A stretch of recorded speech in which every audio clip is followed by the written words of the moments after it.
So, yesterday I talked about boundaries and how I want you to ask yourself the question of how does this boundary feel in my body?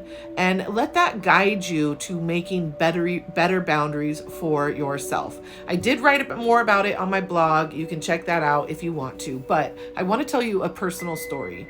When I was about 16 years or so old, I made a boundary in my life. I didn't realize it at the time, but at the time, I basically instituted a boundary where I did not date white men anymore. I decided that was not for me. I wanted something different, and that was it. I never dated another white man again after I was about 16 years old.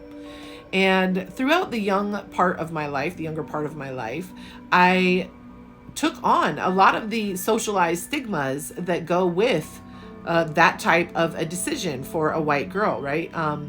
First, I got a lot of racist commentary and things like that from the people in my inner circles.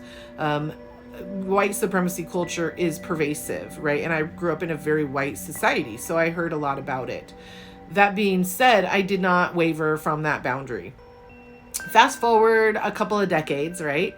And now I'm married, happily married to my husband, have a daughter. We've been married over a decade, and we have a very successful, happy marriage, right? And it's interesting because all along the way, everybody white would have sworn to me and did swear to me, oh, it can't work, it won't work, it'll be so difficult, it's going to be so hard.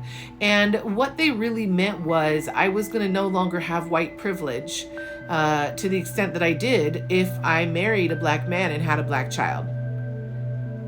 They didn't know that's what they meant necessarily with all the words that were coming out of their mouth, but that's ultimately what their fear was, is that I would lose my white privilege. And the truth is I did lose my white privilege in many regards.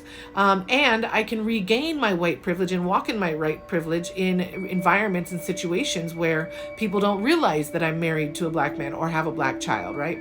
That being said, that has given me a very unique perspective, right? And in some ways that boundary hurt me, right? There are negative sides to every decision we make. And in many ways, because I honored that boundary has helped me, because here we are today, and I can say with confidence that my husband is not someone who is perpetuating patriarchy or who is perpetuating any amount of violating my rights, right? I don't rely on the Supreme Court for my rights. However, white women, you are birthing your own oppressors. For generation after generation after generation after generation, you are birthing and raising your own oppressors. You have bought into white supremacy culture.